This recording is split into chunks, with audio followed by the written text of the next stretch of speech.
Las tipologías de los regímenes actuales y sus principales características son diversas. Las tipologías que nos permiten entender qué tipo de régimen en términos generales existe, trabajamos normalmente, aunque hay diversas, atendiendo a qué característica uno se fije, a regímenes de cuatro tipos. Regímenes personalistas, regímenes de partido, que pueden tener elecciones multipartidistas y no, regímenes militares y las monarquías que son monarquías gobernantes.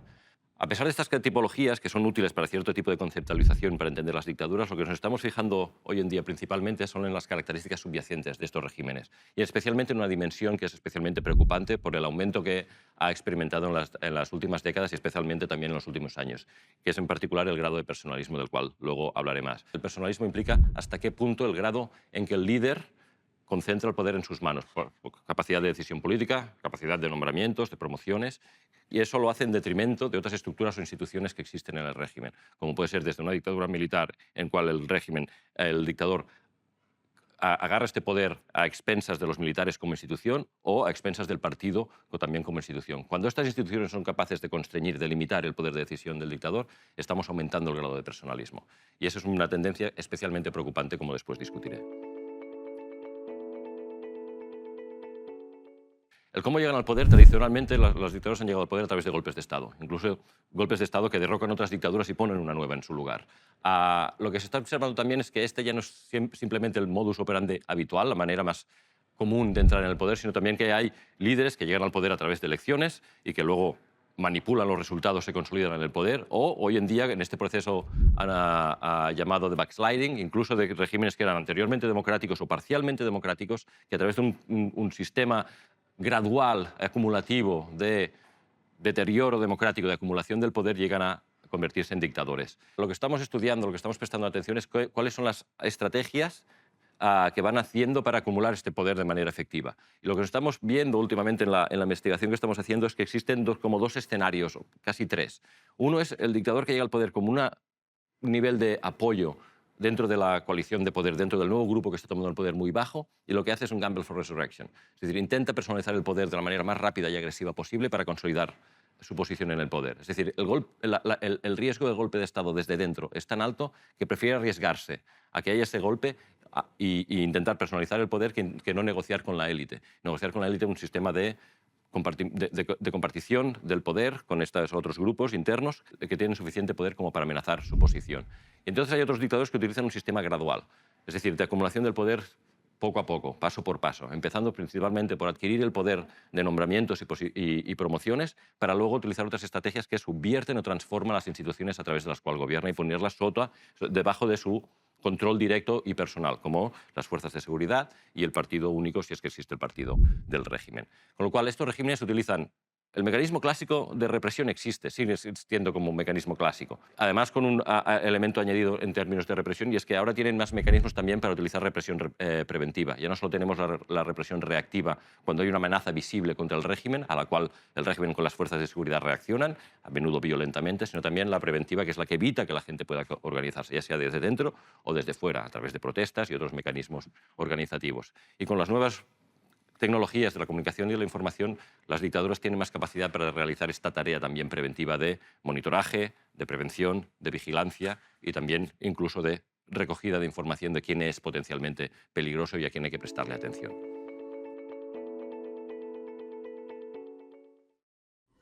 Las consecuencias internas y externas del auge de este tipo de dictaduras son diversas y todas ellas terribles. Cuando el poder empieza a consolidarse en manos de un individuo, el riesgo de conflicto, tanto interno como externo, aumenta, y aumenta muy significativamente. Es un resultado empírico muy fuerte y muy bien establecido.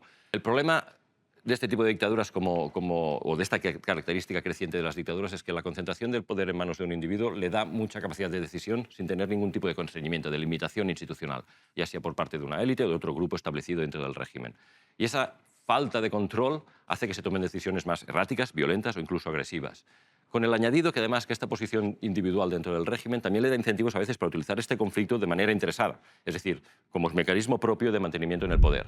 Iniciar un conflicto bélico contra otro país para estos dictadores puede ser perfectamente racional y útil en su estrategia no solo de concentración del poder, sino de mantenerse en el poder y limitar la capacidad de otros grupos dentro del régimen para influenciarlo, para limitarlo. Con lo cual, las consecuencias internas son mayores niveles de represión, tanto preventiva como represión violenta. Hay un control más directo de las fuerzas de seguridad de estos regímenes y con lo cual la reacción del régimen frente a amenazas organizadas, especialmente campañas de protestas masivas, suele ser más violenta y más agresiva. Más riesgo de conflicto civil, de guerra civil. Regímenes altamente excluyentes, con una gran parte de la población no solo excluida, como decía antes, sino que además con altos niveles de violencia y de represión, hay una probabilidad más alta de que haya una rebelión armada contra el régimen porque no hay otros mecanismos de expresión de demandas, de quejas, y el régimen además reacciona violentamente a cualquier tipo de protesta, con lo cual el riesgo de que haya una escalada violenta también aumenta. Peores niveles de bienestar, renta per cápita y crecimiento económico. La concentración del poder lleva al uso estratégico de los recursos para mantenerse en el poder, y con lo cual el uso privado de distribución de beneficios entre los grupos de poder, con lo cual una menor promoción y adopción de políticas de bienes públicos hacia el resto de la población. Y por último, y a nivel internacional, un mayor riesgo de conflictos internacionales. Los conflictos internacionales que estamos viendo, la mayoría de ellos están implicados dictadores con altos grados de personalismo. Reciben peor información de aquellos que les rodean, quieren mantenerse en la posición de poder, con lo cual no van a revelar la información que necesitarían, están menos constreñidos, como decía antes, por estas instituciones, y además tienen menos aversión al riesgo, algunos argumentan. Es decir, al haber llegado al poder muchas veces de manera por subterfugio electoral o a través de la violencia, les da unas características que hacen que el riesgo asociado a iniciar un conflicto lo ponderen de manera distinta potencialmente a otros liderazgos, aparte del uso estratégico del conflicto como estrategia de mantenerse en el poder.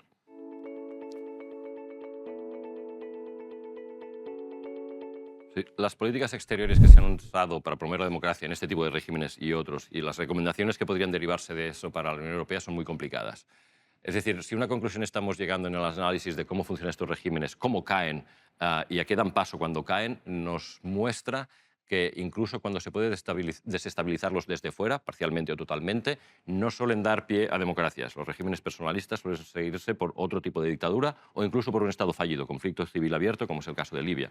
Con lo cual, las políticas exteriores que se han usado tradicionalmente, sanciones económicas, que hemos visto empíricamente que sirven para desestabilizar algunos de estos regímenes con altas características o altos niveles de personalismo. Y lo hacen principalmente aquellos que son extremadamente o altamente dependientes de recursos exteriores. Por ejemplo, de exportaciones de bienes primarios, como era el café en el caso de Uganda, como es el petróleo o el gas en el caso de Rusia. En este caso, cuando son altamente dependientes para obtener recursos de fuera de la exportación de ciertos productos, las sanciones pueden poner mucha presión en estos regímenes. Pero las sanciones han podido servir en algún caso para desestabilizarlos, pero no para generar democracias. Y esa es una cuestión que siempre hay que tener en cuenta. A la hora de intentar promover la democracia o utilizar la política exterior hay que tener en cuenta dos elementos. Uno, que el único que puede cambiar directamente un régimen es una intervención militar exterior, con los riesgos asociados que tienen y el alto y el bajo nivel de efectividad que han tenido históricamente. Como no puedes cambiar directamente los regímenes, lo que tienes que hacer es utilizar estrategias que cambien los incentivos o las preferencias o la capacidad de actuar de actores internos, ya sea parte de la élite o de la población, de la ciudadanía o de la oposición. Las sanciones pueden hacer eso de diferentes mecanismos, pero insisto, cuando esto ocurre, si se activa la capacidad de la oposición de reaccionar o se dan incentivos a parte de la élite para dejar el régimen porque tienen menos acceso a beneficios y rentas, lo que suele seguir no es necesariamente una democracia. Otras estrategias de presión, desde naming and shaming, a intentar promover los derechos humanos a través de llevar los casos a la Corte Penal Internacional, persecuciones por violaciones de derechos humanos, no suelen funcionar porque suelen dar más incentivos a estos dictadores para mantenerse en el poder. El hecho de que no tengan menos opciones de salida, que la potencial persecución criminal haga que no solo no mantenerse en el poder o incluso buscar el exilio se convierta en algo más peligroso y más incierto, les da más incentivos para mantenerse en el poder. Y uno que ha funcionado en algún caso, pero no en este tipo de regímenes, es la ayuda condicional. Si son altamente dependientes de la ayuda externa, les puedes dar incentivos para transformar el régimen a cambio de una ayuda que llegará si se cumplen ciertas condiciones en términos de reformas institucionales. Pero para que eso ocurra, ¿qué tiene que pasar? Que el régimen tiene que ponderar que es mejor reformar con la posibilidad de mantenerse o tocar poder, por así decirlo, después de una transición, que no seguir en el poder con menos ayuda externa. En el caso de regímenes altamente personalistas que no tienen esta capacidad de movilización de apoyos posterior a una transición, es complicado que acepten ese tipo de intercambio, de negociación. Con lo cual, volviendo a la pregunta, ¿qué sería la recomendación?